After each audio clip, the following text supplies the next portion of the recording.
से तमाम बच्चों को सीढ़ी के ऊपर खड़ा किया होगा। जब आप इनको बोलते हैं कि आप बच्चों को अंदर लेके जाएं, अंदर बिठाएं, जितने बच्चे आपको चाहिए हो गाड़ी में, जितनी जगह हो इतना आप बिठाएं, लेकिन ये आगे से फिर भी डर में करते हैं कि हमारी शिफ्ट लगी है, ये लगा है, वो लगा है, हमारे पास टाइम नहीं होता, हमारे मामलात हैं। इसके बावजूद भी हम इनको समझाते हैं। आइए सर, आप इनको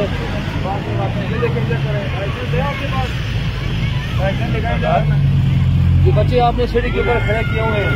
देखें, जो छोटे छोटे बच्चे उनको क्या बताते हैं, यूं टान देते हैं, गिर जाए, आप बच्चों को लगे, जान को खतरा हो, कोई और चीज़ों कौन जिम्मेदार होगा।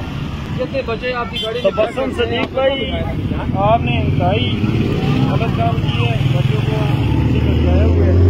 अल्लाह ना करे ये बच्चे गिर जाए तो कौन जिम्मेदार है इनका। तो छोड़ के वापस आए, ठीक है।